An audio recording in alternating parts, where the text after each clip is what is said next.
Ngayong araw ng August 6 mga master, dalawang opisina ang nakatanggap ng Special Allotment Release Order for PBB 2022. Isa po dyan ang Philippine Fiber Industry Development Authority. Nasakop po yan ng Department of Agriculture.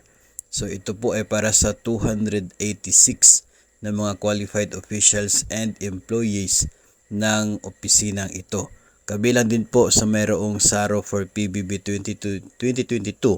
Ngayong araw ay ang Anti-Red Tape Authority.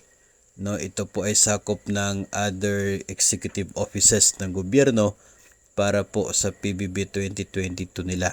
Ito lamang po dalawa ang may bit-bit na magandang balita for today para sa performance-based bonus for the year 2022.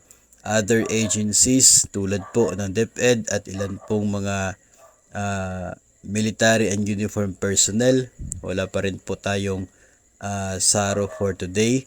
Kaya patuloy pa po tayo mag-monitor sa mga releases ng DBM sa mga susunod na araw.